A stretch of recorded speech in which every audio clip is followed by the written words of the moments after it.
Hello everyone, welcome to the Infinite Proof and I present before you IIT JAM Mathematics previous year question series। ये series ना specially उन students के लिए design की गई है जो सिलेबस से ऑलरेडी फेमिलियर हैं और अब रिवीजन और प्रॉब्लम सॉल्विंग अप्रोच पर फोकस करना चाहते हैं। यहाँ इस सीरीज़ में हम केवल आंसर डिस्कस नहीं करेंगे, इंस्टेड हम कॉन्सेप्ट्स को, पैटर्न्स को और एग्जामिनर के पर्सपेक्टिव को समझने की कोशिश करेंगे। ऑब्जेक्टिव हमारा क्लियर है कि जो मैथमेटिकल थिंकिंग हमने डेवलप कर रखी है उसको एक एग्जाम ओरिएंटेड डायरेक्शन में हम किस तरह से ले जा सकते हैं। एक इम्पोर्टेंट क्लैरिफिकेशन सभी के लिए, ये सीरीज़ स्पेशली उन्हीं स्टूडेंट्स के लिए डिज़ाइंड है जो सिलेबस और बेसिक कॉन्सेप्ट से ऑलरेडी फेमिलियर हैं। इस सीरीज़ का purpose complete theory from scratch discuss करना नहीं है, ये कोई क्रैश कोर्स या फुल IIT जैम कोर्स भी नहीं है। इंस्टेड ये एक revision oriented discussion based series है जहाँ पर हमारा फोकस रहेगा कॉन्सेप्ट्स को क्वेश्चंस के थ्रू रिवाइज करने का। तो अगर आपके बेसिक्स क्लियर हैं then this series will help you think more mathematically and it will also help you think more strategically. किस तरह से हम इस सीरीज़ में आगे बढ़ने वाले हैं, देखो हर एक क्वेश्चन को ना हम मल्टीपल डायमेंशन से एनालाइज करने की कोशिश करेंगे। सिर्फ क्वेश्चन का आंसर देखना ही हमारा मेन ऑब्जेक्टिव नहीं रहेगा। हम आइडेंटिफाई करेंगे कि क्वेश्चन किस टॉपिक पर बेस्ड है, उसका सब टॉपिक क्या है, किस डिफ़िकल्टी लेवल से क्वेश्चन वो आ रहा है हमारे पास और उस क्वेश्चन के पीछे का एक्चुअली कोर कॉन्सेप्ट क्या है। साथ ही डिफरेंट अप्रोचेस यदि कहीं हुई तो हम देखेंगे उसको, और एग्जामिनर का एक्चुअल फोकस पॉइंट क्या है वो भी हम डिस्कस करेंगे कि आखिर क्यों एग्जामिनर ने ये क्वेश्चन दिया होगा, वो आपसे कौन सी नॉलेज एक्सपेक्ट कर रहा है, वो चीज़ हम यहाँ पर देखने वाले हैं।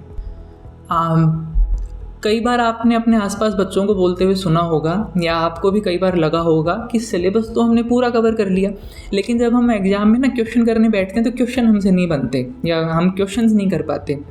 तो देखो क्या होता है कि कॉम्पिटिटिव एग्ज़ाम्स जो होते हैं ना वो केवल आपकी सब्जेक्ट नॉलेज को टेस्ट नहीं करते बल्कि वो आपकी डिसीजन मेकिंग एबिलिटी को भी टेस्ट करते हैं एक तरह से। और कुछ क्वेश्चंस को ना हम बोलें कि मेजॉरिटी ऑफ क्वेश्चंस को इस सीरीज़ में हम उसी पर्सपेक्टिव से अप्रोच करेंगे जैसा हमें एक्चुअल एग्जाम हॉल में करना चाहिए। कई बार क्या होता है लेंथी कैलकुलेशंस की ज़रूरत हमें होती ही नहीं है, बहुत सारे और तरीके हैं जिनसे हम आंसर तक पहुंच सकते हैं, जैसे कि ऑप्शन सब्स्टिट्यूशन है, एलिमिनेशन टेक्निक्स हैं या अप्रोक्सीमेशन टेक्निक्स भी होती हैं, या कई बार ना हमें ऑब्जर्वेशन से अलग अलग ऑप्शंस को हम देखते हैं तो यदि हम स्मार्ट ऑब्जर्वेशन करते हैं तो भी हम आंसर तक पहुंच सकते हैं। इसके अलावा ना हम ये भी डिस्कस करेंगे कि किसी क्वेश्चन पर हमें कितना टाइम इन्वेस्ट करना चाहिए और कब तक हमें क्वेश्चन को सोल्व करते रहना है या कब मूव ऑन कर जाना बेटर रहता है। गैस वर्क को हम पूरी तरह से अवॉइड करेंगे यहाँ पर, लेकिन स्मार्ट ऑब्जर्वेशन और प्रैक्टिकल एग्जाम स्ट्रेटेजी को डेफिनेटली इंपॉर्टेंस दी जाएगी। यदि हम एक ही वीडियो में पूरे जैम के 60 क्वेश्चन का सॉल्यूशन देने लगे तो वीडियो काफ़ी लंबी हो जाएगी, तो इसलिए हमने करस्पॉन्डिंग टू 1 जैम पेपर उसके सॉल्यूशन को हम 4 वीडियोस में ब्रेक करेंगे। Like in the first video we will discuss MCQs carrying 1 mark each. ये एक वार्म अप वीडियो टाइप में होगी। जनरली 1 मार्क के MCQs इतने डिफिकल्ट नहीं आते, तो वो हमारे लिए एक स्टार्ट करने के लिए अच्छा पॉइंट रहेगा। इन द सेकेंड वीडियो हम डिस्कस करेंगे MCQs of higher order containing 2 mark each. ये MCQs ऐसे हैं जो आपसे कॉन्सेप्ट की क्लैरिटी को अच्छे से डिमांड करेंगे। ये टेस्ट करेंगे कि आपने किसी भी कॉन्सेप्ट को कितना डीपली स्टडी किया है। तीसरी वीडियो में हम जाएंगे फिर मल्टीपल सेलेक्ट क्वेश्चंस की तरफ, probably the hardest part of the jam paper.